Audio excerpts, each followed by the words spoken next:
Aubrey Drake Graham was born on October 24, 1986, and grew up in Toronto, a city that would, honestly, become central to his identity. His parents, a unique blend of cultures and talents. His father, Dennis Graham, was a drummer.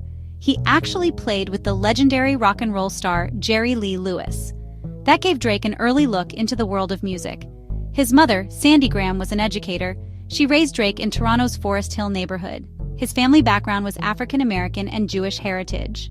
This dual identity gave him a unique perspective from a young age. Drake's childhood wasn't always easy. His parents divorced when he was 5. He stayed in Toronto with his mother while his father moved back to Memphis. That distance was tough for a young kid.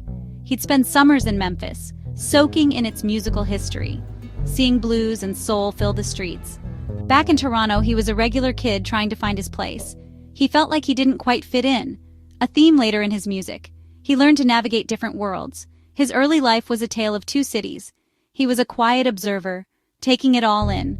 Before the music, there was acting. A friend connected him to an agent, and the first step on a journey nobody predicted. Drake landed the role of Jimmy Brooks on Degrassi, The Next Generation. This was a massive show in Canada and beyond. It tackled real-life issues. Drake played a popular basketball star who ends up in a wheelchair after a school shooting. The role was complex and demanded real acting skill. For years, he was known to millions as Jimmy. An entire generation grew up with him. He learned how to perform under pressure and connect with an audience through a character. Being on Degrassi was like living a double life. By day, he was a working actor, memorizing lines and hitting marks. He was part of a professional production, but after long hours, he wasn't just going home to rest. A different passion was burning inside him. He would go home and write rhymes, filling notebooks with lyrics about his life, his feelings, his dreams. Music was his private escape, where he could be Aubrey, not Jimmy. He honed a new craft in the shadows, funding it with Degrassi paychecks. The money he earned wasn't just pocket change, it was seed money. He used it to invest in studio time and beats. He was his own first investor, juggling acting and music until the balancing act became too much. Producers noticed. They gave him an ultimatum. Choose acting or music. It was a terrifying decision. He chose the dream. He walked away from the security of Degrassi to chase a future that was anything but certain. He chose music, and began the work that would change everything. After leaving Degrassi, Drake dove headfirst into the music scene. He had to prove he was more than just a TV actor. Many were skeptical. An actor trying to become a rapper? He started by releasing mixtapes, a common way to get noticed. His early projects created buzz, room for improvement, comeback season. They showed potential. He was learning to craft songs, rapping and singing, building his sound from the ground up. The turning point?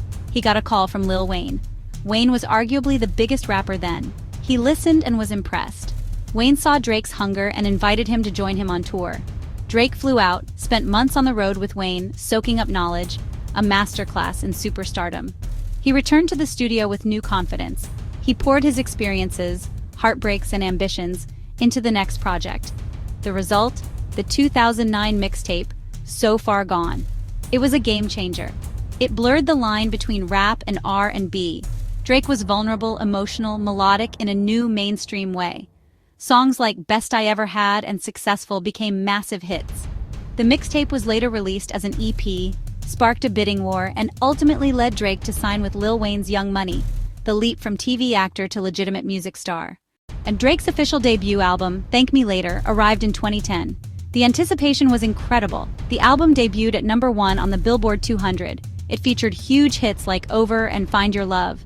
He spoke honestly about pressures and paranoia that came with success.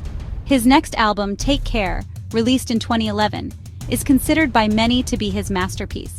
It was moody, atmospheric, and incredibly personal. And it won the Grammy for Best Rap Album. He cemented his place as a new voice in hip-hop, a commercial and critical win. Throughout the tens, Drake didn't just participate in pop culture, he defined it. His 2016 album Views was a global phenomenon, spending 13 non-consecutive weeks at #1. The lead single One Dance became his first #1 hit as a lead artist in many countries. Song of the Summer. Then came God's Plan in 2018. The music video showing him giving away nearly $1 million went viral. Beyond solo work, Drake built an empire. He founded OVO Sound, October's very own, a label, clothing, and lifestyle brand. The label became home for artists like Party Next Door and Majid Jordan. OVO merchandise and the owl logo were seen everywhere. Drake proved he was a savvy businessman. He built a legacy that would last far beyond his next hit, in control of his destiny, walking confidently against a Toronto skyline. Drake's list of achievements is staggering. He has broken records once held by legends like the Beatles and Michael Jackson. He has more top 10 hits on the Billboard Hot 100 than any artist in history. He has won numerous Grammys, Billboard Music Awards, and BET Awards.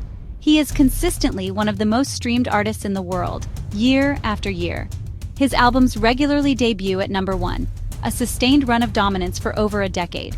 He changed the sound of modern music, erasing the line between rapping and singing. He showed that a rapper could be vulnerable and sing about his feelings. This made room for a new generation of artists who don't fit into a single box. His influence is heard across hip-hop, R&B, and pop.